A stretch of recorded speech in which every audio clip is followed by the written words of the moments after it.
Hormat yang maha tinggi kepada Bapa di sorga, di dalam nama yang maha suci, Tuhan Yesus Kristus, dalam roh suci, roh kudus. Hormat saya juga kepada Bapak Gembala, Ibu, Tua-tua Sidang. Damai sejahtera juga meliputi jemaat Tuhan yang ada pada malam ini. Sebelum saya akan menyampaikan firman, satu hal yang Tuhan sering bawa kepada saya, prolog ya. Prolog untuk menunjang khotbah saya. Saya melihat bahwa akhir-akhir ini adalah mendekati ya, akhir-akhir zaman ya. Saya pikir waktu Israel diserang Hamas ini, wah ini sudah akhir zaman ini. Sebab di Injil Lukas dikatakan pada saat Yerusalem sudah dikepung negara-negara tetangga dan ia tertawan dan ia kalah. Nah itu bilang Tuhan, tanda-tanda akhir zaman. Sekalinya loh, Israel masih kokoh sampai saat ini ya. Mau diserang tapi enggak diserang, masih enggak serang. Oh, saya bilang ini mungkin masih belum ini ya, masih ada tenggang waktu lagi ya Pak ya. Tapi di dalam Tuhan kita harus senantiasa berjaga-jaga ya, harus senantiasa berjaga-jaga. Saya melihat bahwa iblis bekerja lebih giat pada saat hari-hari akhir ini. Lebih giatnya itu gimana? Lebih giatnya seperti ini. Kalau kita melihat bahwa pada Kejadian 1 ya, kejatuhan daripada Adam dan Hawa, sebab apa? Sebab Hawa ditipu oleh iblis sehingga ia memberontak terhadap perintah Tuhan. Ditipu kan? Hawa ditipu, Hawa tertipu, Hawa menipu Adam. Akhirnya berdua jatuh dalam dosa, diusir dari Taman Eden. Dan ini adalah satu gambaran, akhir-akhir ini saya melihat bahwa iblis mulai bekerja keras untuk menipu anak-anak Tuhan. Apa yang ditipu? Supaya anak-anak Tuhan itu kedagingan. Pada saat anak-anak Tuhan kedagingan, tidak hidup di dalam roh, berarti bapaknya iblis. Alkitab hanya mencatat hiduplah di dalam roh, maka engkau tidak hidup di dalam daging. Kalau engkau hidup di dalam daging, berarti bapa kita itu iblis. Sebab yang dilakukan daging adalah berseteru dengan Tuhan. Daging yang negatif ya, kalau makan yang banyak sih enggak seterunya Tuhan ya Pak ya. Makan RW enggak seterunya Tuhan, ya makan enak loh ya. Tapi keinginan daging itu berseteru dengan Tuhan yang jahat. Nah ini yang Tuhan bawa saya berkhotbah untuk malam ini ya. Bayangkan kejatuhan Hawa karena ditipu, Tuhan baru mau merebut manusia yang jatuh itu, membutuhkan waktu 3.500 tahun baru diberi Taurat kepada Musa. Kan sekarang lebih kurang 7.000 tahun tak? Musa sampai akhirnya kira-kira ya 3.500 tahun gitu. Jadi 3.500 tahun Tuhan turunkan Taurat. Ternyata Taurat itu gak ada yang Isa loh lakukan. Bahkan Musa saja yang pernah berbicara dengan Tuhan pun gak masuk loh. Hanya Kaleb dengan Joshua. Akhirnya tunggu berapa ribu tahun lagi. Sekarang 2000 tahun. Berarti 1.500 tahun lagi dari Taurat yang diturunkan, datang sendiri.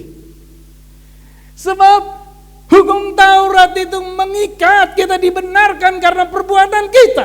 Tidak ada kita bisa melakukan secara utuh itu Taurat. Guys, sedikit-sedikit harus potong kambing, sedikit potong domba, sampai belum merpati yang paling murah. Sekarang kan jangan potong belum merpati, ya kan? Potong apapun nggak bisa loh Pak. Sekarang cari duit kan sulit, ya kan? Jangan main motong-motong segala macam. Hidup kita pada saat ini tahun 2000 sejak Tuhan Yesus datang, kita hidup dalam satu kemurahan Tuhan. Kita hidup dalam satu anugerah yang tidak bisa dilukiskan dengan kata-kata manusia. Bahasa malaikat pun tidak bisa melukiskan. Sejak Tuhan Yesus datang ke dalam dunia, dia tidak bisa berpikir. Bagaimana malaikat bisa berpikir? Bahkan saya manusia pun saya tidak bisa berpikir. Apa yang saya pikirkan? Masa sih Tuhan yang begitu dahsyat, yang maha suci mau datang sebagai manusia, nebus manusia dari debu tanah yang bejat. Bejat loh manusia itu. Hati manusia itu jahat. Memikirkan kepentingan sendiri, memuaskan keinginan daging, tidak berkenan di hadapan Tuhan. Tuhan berpikir bagaimana manusia yang bejat itu supaya dia berkenan kepada dirinya sendiri, dia datang sendiri. Bahasa apa kita bisa pakai? Gak ada bahasa yang bisa pakai. Tuhan datang menebus kita. Pertama kita akan lihat nanti. Kita tahan dulu ya, sudah cerita ini dulu. Khotbah pada malam ini, Tuhan bawa saya kedagingan. Ada 4 tipe manusia kedagingan. Kita mencatat. Kita akan lihat satu-satu ya. Kita lihat. Mazmur 107 ayat 4 sampai ke 32, tapi saya akan baca Mazmur 107 ayat 4 sampai 9. Ini ada 4 manusia kedagingan. Saya pernah mengalami seperti ini. Jadi kalau saya khotbah, saya pernah mengalami ini kedagingan.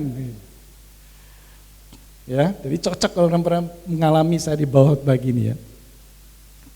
Ada 4 manusia kedagingan. Yang ini aku pernah ngalami ini. Ini saya baca satu-satu ya. Santai. Prolognya baru 10 menit kan. Masih ada kita 35 menit. Ada orang-orang yang mengembara di padang belantara. Jalan ke kota tempat kediaman orang tidak mereka temukan. Nah, ini ceritanya. Orang ini dia pergi mengembara, ya kan? Tapi dia tidak pernah menemukan kota. Orang pergi mengembara kan pasti mencari sesuatu yang lebih nyaman, enak kan? Betul kan? Yang kelima, mereka lapar, haus, jiwa mereka lemah lesu di dalam diri mereka. Pergi ngembara, maksudnya cari kang tahu. Ya, baik saya cari perut ikan, ya kan, bawa ke Surabaya, jual, cuan, maksudnya kan begitu. Tapi mereka lapar, haus, gak dapat apa-apa, jiwa mereka lesu, ada di Surabaya dia. Yang keenam, ini misalnya lo ya, ini saya mengalami. Yang keenam, maka berseru-serulah mereka kepada Tuhan dalam kesesakan mereka.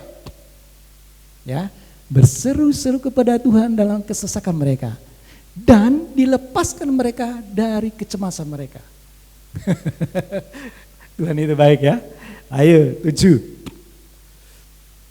Di bawahnya mereka menempuh jalan yang lurus. Karena mereka berseru-seru, mereka bertobat, mereka kembali kepada Tuhan. Di bawahnya lah mereka menempuh jalan yang lurus sehingga sampai ke kota, tempat kediaman orang. Mereka ketemukan. Awalnya tidak ketemu karena mereka berseru kepada Tuhan. Ketemu. 8. Biarlah mereka, Tuhan katakan, biarlah mereka sudah ketemu, sudah kenyang, sudah tidak haus, dilepaskannya oleh Tuhan karena mereka datang kepada Tuhan merendahkan diri. Biarlah mereka bersyukur kepada Tuhan karena kasih setianya, karena perbuatan-perbuatan yang ajaib terhadap anak-anak manusia. Maksudnya Tuhan, biarlah mereka yang telah mengecap kasih Tuhan bersaksi tentang kebaikan Tuhan, kasih setianya. 9. Sebab dipuaskannya jiwa yang dahaga dan jiwa yang lapar dikenyangkannya dengan kebaikan. Nih, ini manusia yang pertama, kedagingan. Kenapa kedagingan? Dia mengandalkan kekuatannya sendiri. Betul kan? Dia mengandalkan manusia. Loh, banyak orang mengandalkan kekuatannya, mengandalkan manusia kaya raya. Benar? Benar. Beda dengan kita. Kita kalau mengandalkan kekuatan kita, mengandalkan manusia, kita terkutuk. Kita pergi ke Irian, cari Kang Tau, kembali ke Surabaya juga. Dengan lapar dan haus. Tapi pada saat kau merendahkan diri kepada Tuhan, Tuhan katakan apa? Kang Tau itu bukan di Irian, di Surabaya. Kamu akan dikenyangkan, tidak haus, tidak lapar. Rendahkan diri di hadapan Tuhan. Orang yang mengandalkan kemampuannya, orang yang mengandalkan manusia, dia kedagingan. Saya bilang gini, Tuhan, kenapa sih orang yang tidak mengandalkan Tuhan, mereka mengandalkan kekuatan mereka, mereka kaya, mereka terhormat, mereka mobil gonta-ganti, rumah mereka besar Tuhan. Sedangkan anak-anak terang sampai ke Irian pun kembali ke Surabaya. Itu misalnya loh Pak. Saya bilang aku loh Pak, sampai ke Tarakan tuh kembali ke Surabaya juga.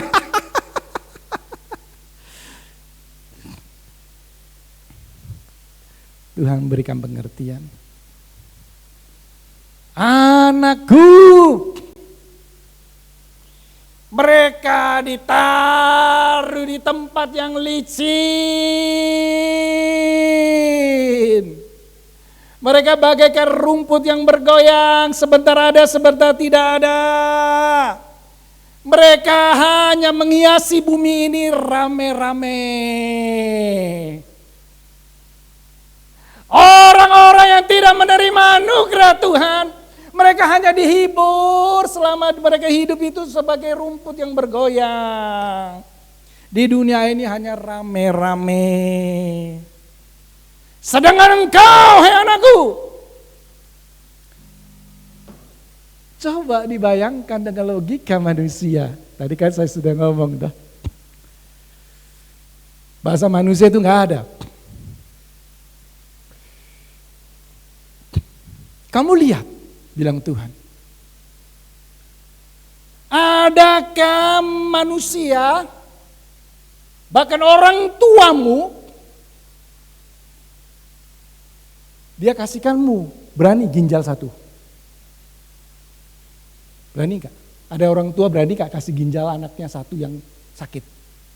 Ada. Jarang. Jarang ya Bu ya? Jarang. Ada orang kasih ginjal orang tuanya satu kasih anaknya karena gagal ginjal. Ada, itu jarang.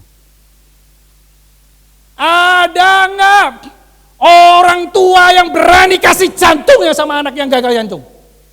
Saya tanya. Pernah dengar ada? Bu? Gak ada. Gak ada manusia di muka bumi ini yang namanya orang tua, baik ibu, baik bapak, kalau anaknya gagal jantung, dia kasih itu jantung. Belum pernah saya dengar. Belum pernah saya dengar. Kok kayak meledak gitu? Oh begitu. Gak boleh kau kasih. Mestinya nggak pakai ini juga dengar kok. Pelan. Jangan lebih langsung aja. Pakai zaman gitu. Tuhan bilang apa? Tuhan bilang apa? Kamu lihat.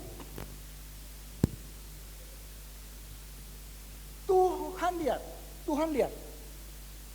Aku bukan saja langsung mati. Jalan salib itu berbicara apa? Tuhan katakan, pada saatnya tiba, anak manusia diolok-olok, dihina, diludah. Diolok-olok, dihina, diludah. Kita Pak kalau diludah orang Pak, bisa marah. Kenapa bisa marah? Kedagingan. Kita kalau dihina orang, kita marah, kita kedagingan. Kita kalau diludah orang, kita marah, kita kedagingan. Tuhan tahu. Kamu yang suka olok-olok orang, saya bayar dengan saya diolok-olok orang. Aneh kan Tuhan jalan salib kok mau diolok. Tuhan menanggung kalau kita mulut kita yang suka olok-olok, dia bayar dengan diolok-olok. Oleh sebab itu komplit itu kalau itu Tuhan Yesus itu. Umpama ada ibu yang suka ngolok-ngolok orang, hoak orang, Tuhan bayar. Ih, saya diolok-olok orang, saya tidak lawan, saya bayar.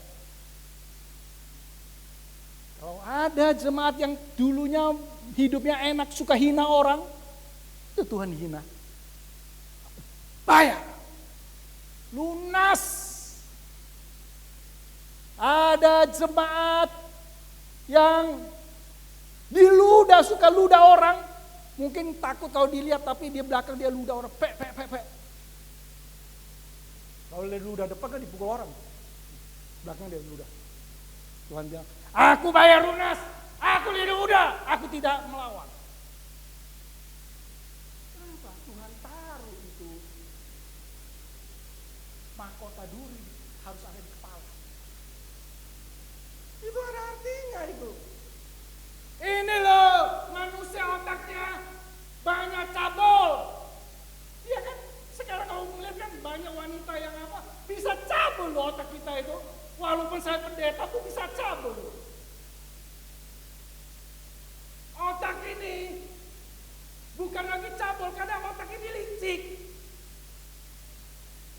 Pikiran kotor, pikiran apapun bisa terjadi. Tuhan katakan, aku pakai mahkota duri, aku bayar. Luar biasa kan Tuhan? Tangan yang terpaku. Ada artinya. Tangan ini mungkin pernah tampar orang, pukul orang, tampar istri, tampar orang takut, tampar anak istri sendiri kan berani ya. Kalau tampar orang kan belum tentu dia dikasih tampar. Kalau tampar istri kan bisa. Tuhan bayar. Kaki yang suka melangkah kemana saja, tempat-tempat yang tidak benar, Tuhan bayar. Dipakai loh. Ya kan, sebelahnya enak-enak dan yang mengalami seperti Tuhan, karena Tuhan bayar. Bahkan lambung yang ditusuk itu menggambarkan hati daripada manusia yang penuh dengan akar sakit. Jadi paku lambung. Jadi saya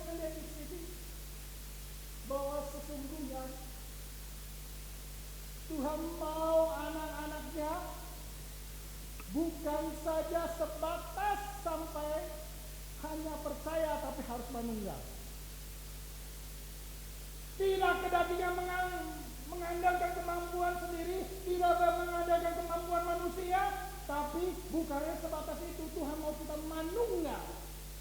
Itu dari ini.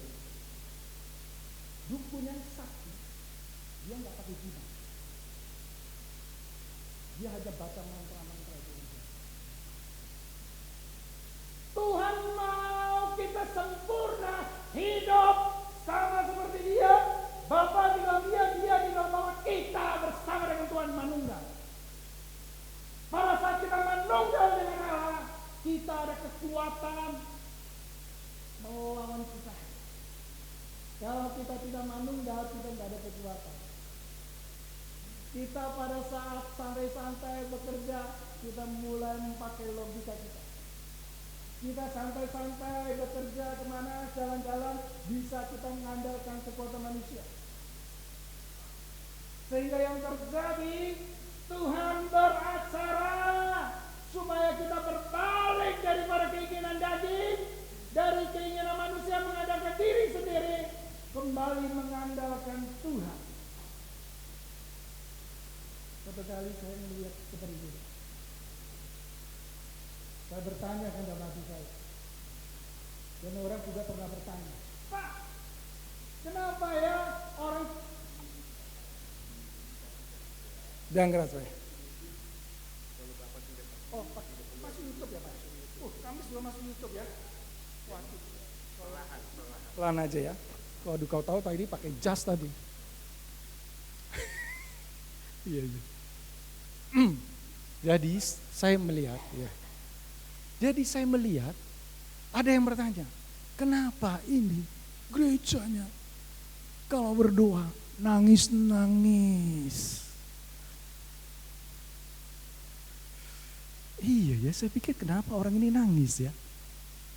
Saya pernah mengalami. Ternyata orang menangis itu, dia itu telah manunggal dengan Tuhan. Peka. Loh, bilangnya kamu di gereja nyanyi-nyanyi, kamu sukacita, kenapa kamu nangis? Iya kan? Sukacita kenapa nangis? Kamu nangis kan berarti kamu kan menderita. Kamu merasakan sesuatu yang susah sehingga kamu nangis. Ya enggak juga begitu. Saya mau beri gambaran kayak gini loh, orang nangis itu di dalam Tuhan. Saya seandainya dalam penjara, karena perbuatan yang saya yang salah, saya harus dibawa keluar penjara. Tapi saya dibawa keluar penjara, bukan dilepaskan bebas, tapi saya harus dipancung. Hukuman mati manusia itu ada yang dipancung, ada yang duduk di kursi listrik, ya, ada yang ditembak mati, ya kan? Nah, kalau saya di penjara karena saya melakukan kesalahan, saya dibawa keluar penjara untuk ditembak atau di tempat kursi atau dipancung seperti itu. Nah, sekarang ada orang yang menggantikan kita untuk dipancung. Ada yang menggantikan kita untuk duduk di kursi listrik. Ada yang menggantikan kita untuk ditembak mati. Kita sekarang keluar dari penjara bebas. Kalau kita bebas, kita kan sukacita. Bebas. Siapa nggak sukacita? Semua sukacita. Tapi di balik itu, bebasnya bukan bebas demikian aja, tapi bebasnya ada yang gantiin. Ada yang gantiin. Nah sekarang kita sebagai manusia, kalau roh berbicara sama orang yang manunggal dengan Tuhan, dia dengar khotbah saja, dia duduk aja, ibadah, dia nyanyi saja, dia menangis menjerit dia. Sebab dia pikir aduh, saya sukacita, tapi saya juga sedih. Saya bebasnya bukan bebas begitu saja, tapi saya bebas karena ada yang menggantiin saya. Yang menggantiin saya itu siapa? Itu Tuhan. Oleh sebab itu Tuhan berbicara, engkau jangan menganggap dirimu pandai. Engkau jangan berharap kepada kekuatanmu. Engkau jangan berharap kepada manusia. Nanti kamu kecewa. Kamu nganggap, kamu mau pikir pergi ke Tarakan, pergi ke Irian, ya kan, cari kerja, bisnis, kamu nggak dapat. Yang dapatnya kamu harus kembali ke Surabaya. Sebab Tuhan bilang apa? Andalkan Tuhan, manunggal dengan Tuhan. Tapi luar biasa saya lihat ayat ini. Pada saat kita merendahkan diri dan berseru kepada Tuhan, Dia buka jalan bagi kita. Supaya kita menyaksikan kebesaran Tuhan. Kita bisa menceritakan kasih setianya. Kita bisa mengagungkan Dia. Sebab oleh Dialah kita dilepaskan oleh Tuhan. Yang kedua, kita lihat yang ayat yang ke-10. Yang kedua, ayat yang 10 sampai 16, manusia yang kedua. Ada orang-orang yang duduk di dalam gelap dan kelam, terkurung dalam sengsara dan besi. 11. Ini ada orang ini di jeruji besi. Karena mereka memberontak terhadap perintah-perintah Tuhan.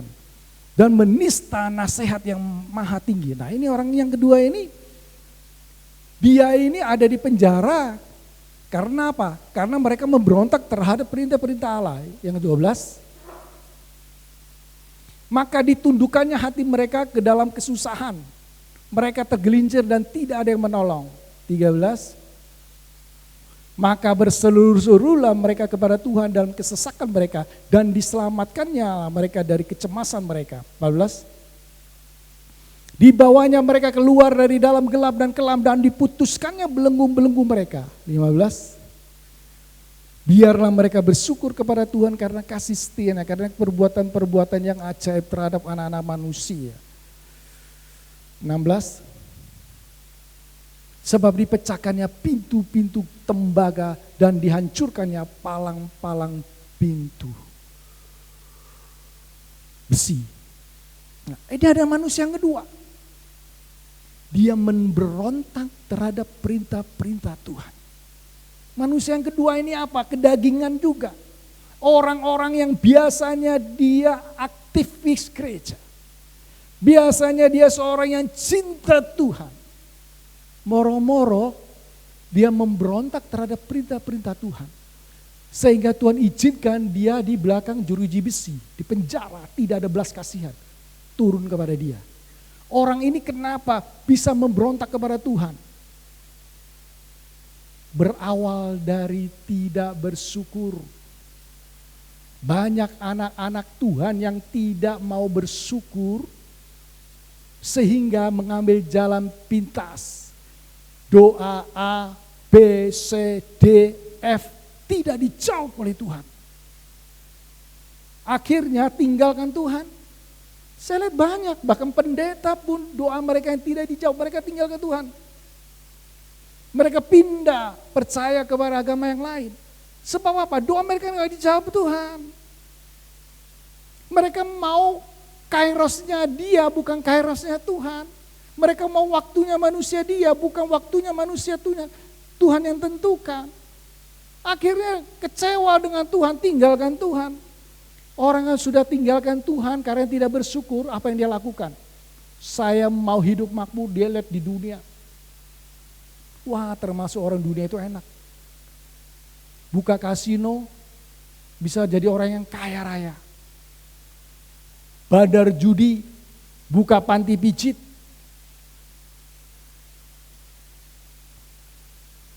Buka bar-bar, klub-klub, spekulasi, kerja yang ilegal dan lain sebagainya, kaya raya. Sebab apa? Dia tidak mengandalkan Tuhan, dia tidak mau syukur kepada Tuhan. Sehingga apa? Ujung-ujung dia masuk penjara, Tuhan katakan dia di. Karena apa? Karena banyak melakukan yang ilegal. Dia mengandalkan kemampuan dia sendiri. Tuhan izinkan dia di dalam penjara. Tapi pada saat apa Tuhan katakan, dia berseru-seru, Tuhan lepaskan dia. Jemaat Tuhan, bersyukur itu adalah awal daripada kita menerima mujizat Tuhan.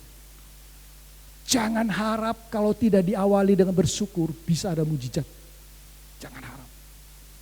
Orang yang tidak bersyukur kepada Tuhan, dia menganggap dirinya lebih pintar dari Tuhan. Orang yang bersyukur kepada Tuhan, dia percaya apa yang Tuhan buat itu baik, dia baru bisa bersyukur. Orang yang tidak bersyukur kepada Tuhan, dia percaya wah, dia ngeliat ke atas terus. Kok si B, si C, si D gak percaya Tuhan sukses. Dia gak bisa bersyukur, dia ngeliat ke atas terus. Harus juga lihat ke bawah, tapi jangan lama-lama. Si A, si B kok melarat gini, kok aku lebih baik daripada dia, kamu bisa jadi sombong. Normal saja lihat ke depan, lihat ke atas sebentar, lihat ke bawah sebentar. Kamu mau lihat lama, lihat ke atas. Bahwa Tuhan yang berdaulat atas hidup manusia. Dia yang mengangkat manusia tinggi-tinggi, dia izinkan manusia melarat. Dia izinkan orang panjang umur sehat, dia izinkan orang sudah melarat sakit-sakitan. Nah, kamu lihat ke atas terus. Lihat ke atas yang atas sekali, jangan lihat manusia yang di atas. Kamu tidak bisa bersyukur. Saya lihat di sini bahwa bersyukur adalah pintu masuk untuk mujizat. Karena orang yang bersyukur dia percaya bahwa semua yang Tuhan sediakan kepada dia itu the best. Walaupun mata kita lihat tidak best, bukan yang terbaik. Tapi karena kita bersyukur, kita tahu itu yang terbaik. Memang tidak ada seorang tua menyediakan kepada anaknya yang tidak terbaik. Gak ada. Kalau ada orang tua yang tidak berani aja kasih kita ginjal satu, dia ada dua. Kalau Tuhan berani kasih jantung, percaya mana? Percaya Tuhan. Saya lihat di sini bahwa orang yang tidak bersyukur, dia tidak akan bisa melihat mujizat. Karena saya melihat bahwa 5 roti, 2 ikan, untuk memberi makan 5.000 orang, belum termasuk perempuan dan anak-anak, itu diawali oleh Tuhan mengangkat itu roti dengan ucapan berkat. Dia bersyukur. Dia kata berkat itu bersyukur. Ucapan berkat itu syukur. Dia kepada Allah dia bersyukur. Terus dia bertindak dengan iman. Dibagi-bagikan. Akhirnya bisa kasih makan orang banyak.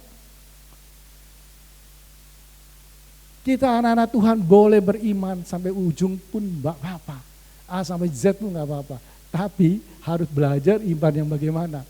Kita harus belajar seperti imannya rekan-rekannya Daniel. Aku juga banyak doanya A sampai Z. Tapi saya belajar imannya rekan-rekannya Daniel. Iman rekan-rekan Daniel adalah boleh diingat terus sampai kapanpun harus diingat. Iman rekan-rekan Daniel itu apa? Disuruh menyembah patung buatan Nebukadnezar. Dia bilang, mereka tidak mau menyembah. Tapi dia bilang apa? Allahku dapat melepaskan aku daripada pembakaran api ini. Bisa aku melepaskan aku. Tapi jika ia tidak melepaskan, aku tetap tidak akan menyembah. Kita harus anak-anak Tuhan, boleh kita kan nggak tahu. Kita kan punya visi, punya misi, punya cita-cita. Kita kan nggak tahu. Apa Tuhan mau kasih atau tidak? Atau Tuhan suruh tunggu, kita kan nggak tahu. Tapi kalau kita punya iman seperti rekan-rekannya Daniel. Allahku dapat melepaskan aku dari bara api ini, namun jika ia tidak melepaskan aku tidak menyembah. Bahasanya seperti gini kan. Aku tahu Tuhan sanggup memberikan cita-citaku itu terjadi. Aku tahu. Aku tahu Tuhan pasti buka ini jalan untuk aku ini. Aku tahu Tuhan itu bisa. Tapi duka Tuhan belum kasih atau tidak kasih, kita tetap percaya kepada Tuhan. Sampai mati pun harus percaya kepada Tuhan. Tidak ada jalan. Saya tahu kok Tuhan bisa kasih saya proyek ini, proyek itu, proyek ini. Tapi jika Tuhan tidak kasih, ya enggak apa-apa. Aku tetap percaya. Nah itu imannya teman-teman Daniel. Kita belajar di situ. Bersyukur adalah pintu berkat bagi kita. Dan tetap beriman seperti teman-teman Daniel. Sekalipun aku tidak terjadi, aku tetap percaya kepada Tuhan. Amin. Tetap percaya. Yang ketiga, ada manusia yang ketiga ini. Manusia yang ketiga di ayat 17 sampai 22. Ada orang-orang menjadi sakit. Wah, ini harus perlu dipelajari benar lo ya, disimpan lo ini sampai mati ini. Soalnya hidup ini jangan sampai kita sakit-sakitan mau masuk ke ajal karena ada dosa. Ya, perhatikan ini. Ini orang yang ketiga Tuhan bilang firman Tuhan. Ada orang-orang menjadi sakit, dia sakit lo ya. Oleh sebab kelakuan mereka, kelakuannya yang berdosa. Nah ini perlu diperhatikan betul. Dan disiksa oleh sebab kesalahan-kesalahan mereka.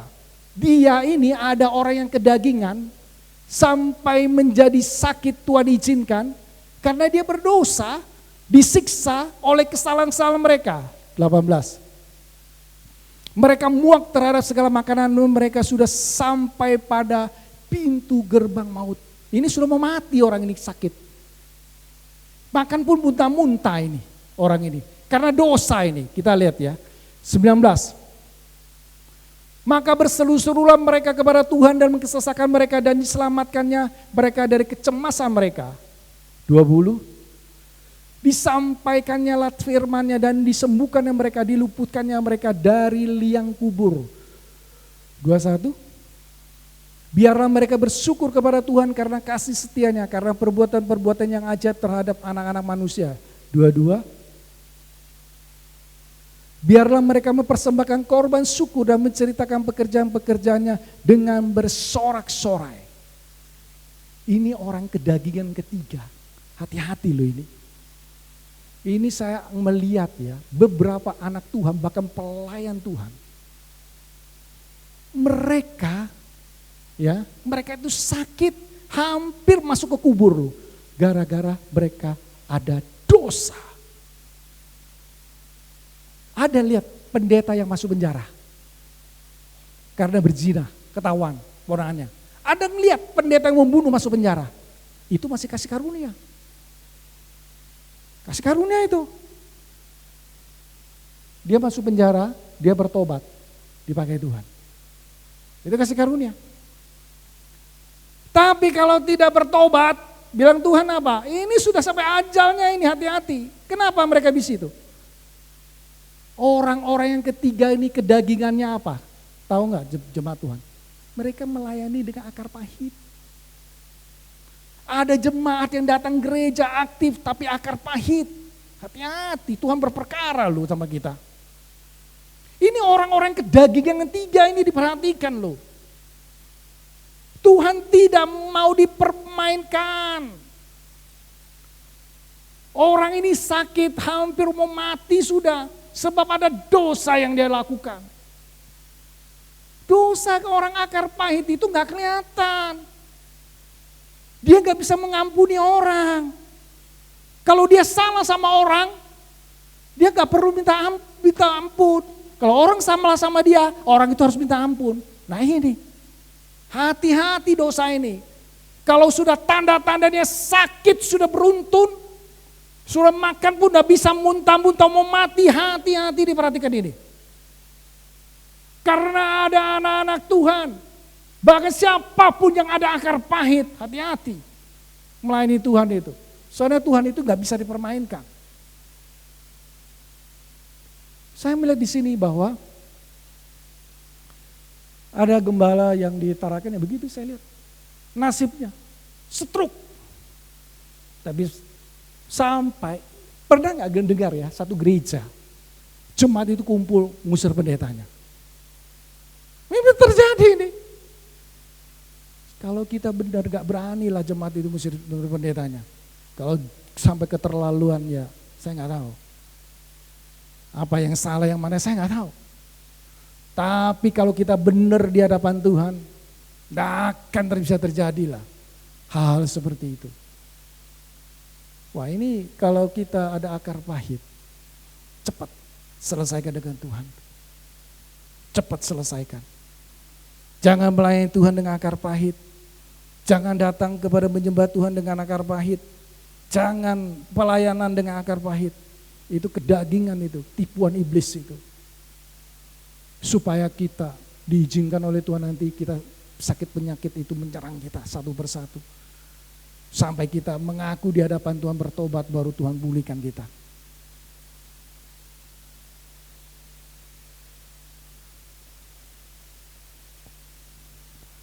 Untuk membuktikan, saya beritahu jemaat ya, untuk membuktikan kita itu kedagingan atau hidup dalam roh itu gimana. Pak Iksan, aku beritahu ya. Pak Iksan, lihat A, B, C, D, E. Teman-temanmu yang pernah menyakiti kamu. Kamu hitung satu-satu, kamu doakan dia. Tuhan, ampuni dia Tuhan. Berkati rohaninya Tuhan. Semakin menyala-nyala melayani Tuhan. Istrinya engkau berkati berlipat ganda. Berkati usahanya. Padahal dia utang kamu gak bayar. Tapi kalau kamu tidak bisa berdoa untuk itu, berarti kedagingan. Kedagingan itu. Anak-anak yang Tuhan yang tidak bisa memaafkan, kita buktikan. Kalau orang yang salah sama kita lihat dia benci, kita kedagingan. Tapi kita mau membuktikan bahwa kita hidup dalam roh, kamu doakan dia. Kalau kamu bisa sampai mendoakan dia, apalagi melebihi, berkati dia Tuhan secara jasmani lebih daripada aku. Wah, itu sempurna sama dengan Tuhan Yesus. Tuhan bilang, kamu akan melakukan perkara-perkara lebih besar daripada aku. Tapi manusia mana mau disaingi. Gak mau manusia disaingi. Kalau perlu kamu di bawah terus, aku di atas. Ego manusia, kedagingan. Itu siapa? Oh, si A ini pernah utang saya gak bayar. Saya doakan dia. Supaya dia sukses. Bisa gak? Oh, gak bisa, kedagingan. Doakan saudara-saudara kita yang merampas kita punya hak. Warisan. Doakan dia. Doakan anak istrinya. Ampuni dia Tuhan, berkati dia Tuhan, lebih daripada engkau berkati aku Tuhan. Kalau kamu belum bisa kayak gitu, engkau masih kedagingan. Di dalam roh, sekecil apapun kesalahan kita, gak bisa loh. Soalnya roh itu sangat suci loh. Dia sangat saklar loh. Gak bisa kita lepas. Dia izinkan hal itu terjadi kepada diri kita. Supaya kita hidup suci seperti Kristus. Walaupun kita tidak pernah suci, tapi kita berusaha. Nih pegang betul udah anak-anak Tuhan ini. Yang keempat ayat 23 sampai 32. Wah, ini ayatnya banyak, ini gak apa-apa. 10 menit lagi habis itu. Ada orang-orang yang mengarungi laut dengan kapal-kapal yang melakukan perdagangan di lautan luas. Berarti orang ini orang kaya. Dia bisa mengarungi luas ya kan. Tapi asalnya dia ini diberkati Tuhan, percaya Tuhan. 24. Mereka melihat pekerjaan-pekerjaan Tuhan dan perbuatan-perbuatan yang ajaib di tempat yang dalam. 25. Mereka telah melihat pekerjaan Tuhan. Ia berfirman maka dibangkitkannya angin badai yang meninggikan gelombang-gelombang. Loh, moro-moro Tuhan berfirman nih. Bangkitkan itu badai. 26. Mereka naik sampai ke langit dan turun ke samudra raya, jiwa mereka hancur karena celaka. 27. Mereka pusing dan terhuyung-huyung seperti orang mabuk dan kehilangan akal. 28.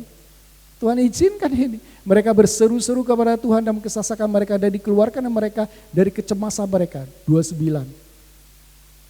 Dibuatnyalah badai itu diam sehingga gelombang-gelombangnya tenang. 30. Mereka bersuka cita sebab semuanya reda dan dituntutnya mereka ke pelabuhan kesukaan mereka. 31. Biarlah mereka bersyukur kepada Tuhan karena kasih setianya, karena perbuatan-perbuatan yang ajaib terhadap anak manusia. 32. Biarlah mereka meninggikan Dia dalam jemaat Tuhan itu dan memuji-muji Dia dalam majelis para tua. Tuhan bilang ada orang 4, tipe yang keempat. Dia diberkati itu, ini kan cerita orang yang telah mengecap kebaikan Tuhan, terus ditipu oleh Tuhan, kedagingan. Satu-satu mengandalkan kemampuan dia sendiri, kemampuan manusia, terus dia tidak bersyukur apa yang ada, dia mengerjakan sesuatu sesuka hati, ya kan, sehingga dia dalam penjara. Yang ketiga, orang-orang yang akar pahit kelihatannya baik, ya kan, cantik, gagah, tapi akar pahit, ya kan? Egonya tinggi, kemanusiaannya tinggi, kedagingannya tinggi. Orang Tuhan, kalau kamu hidup dalam daging, kamu tidak berkenan kepada Tuhan. Gak bisa kamu berkenan.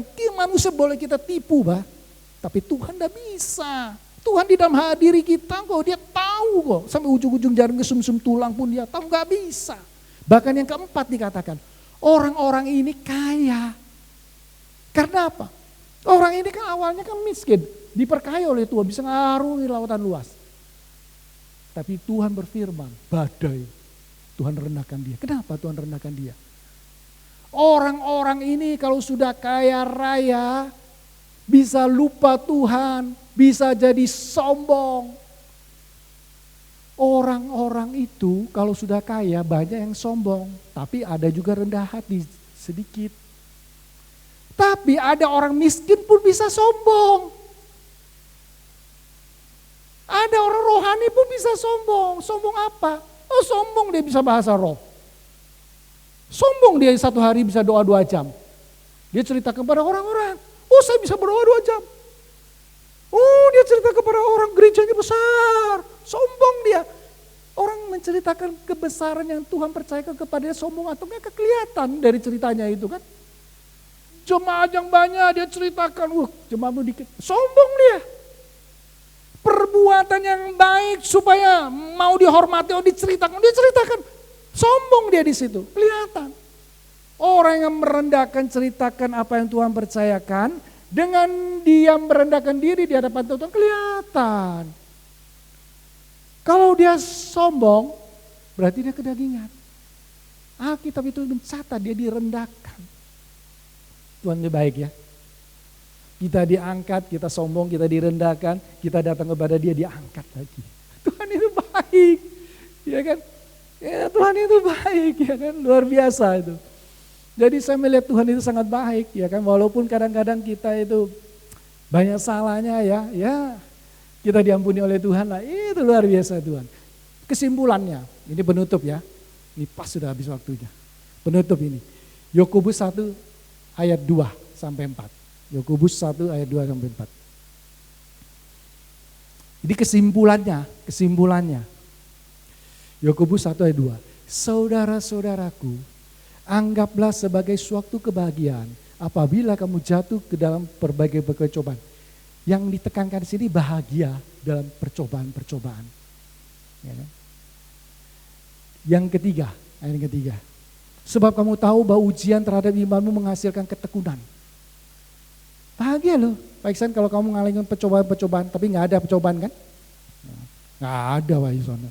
Yang keempat, dan biarlah ketekunan itu memperoleh buah yang matang supaya kamu menjadi sempurna dan utuh dan tak berkekurangan sewaktu apapun.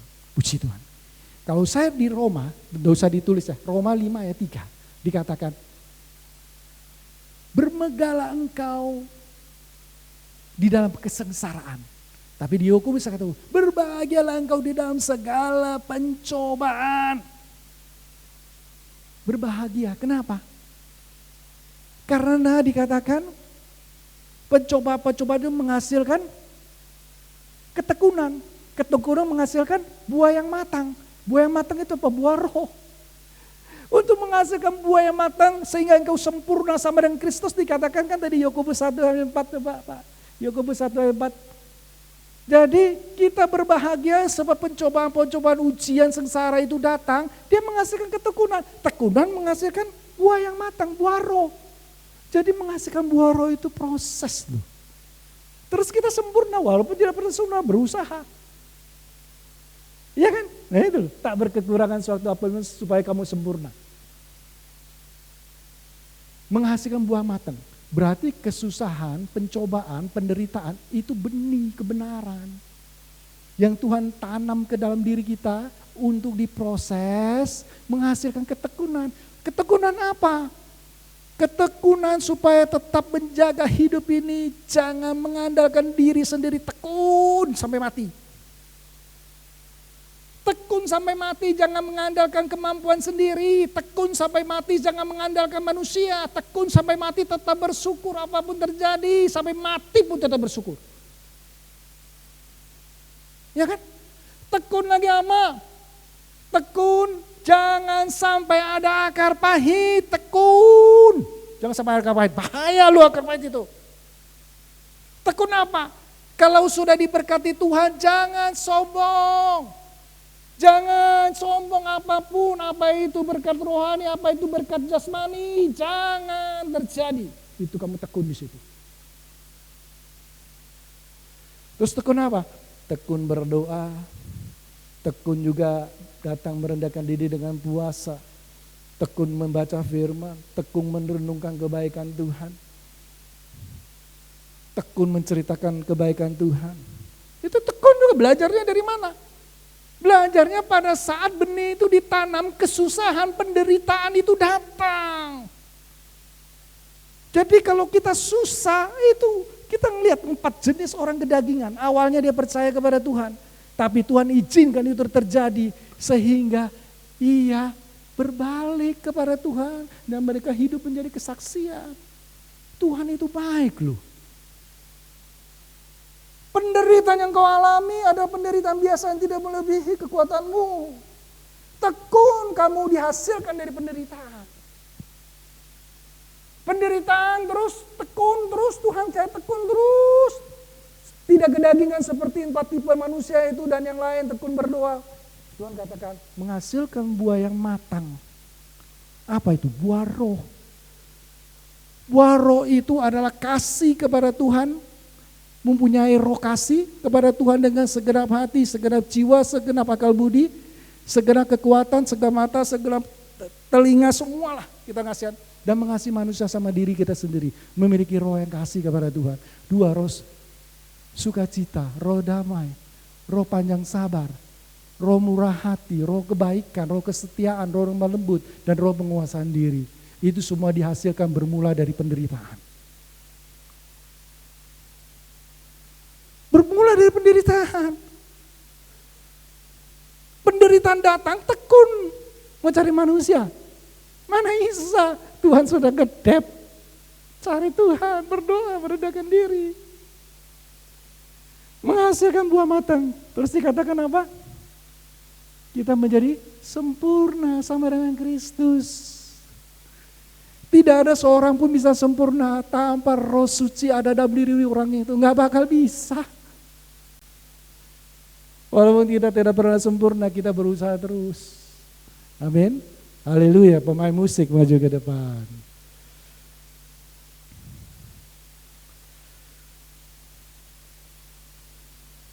Wah, pemain di musiknya tidur ya.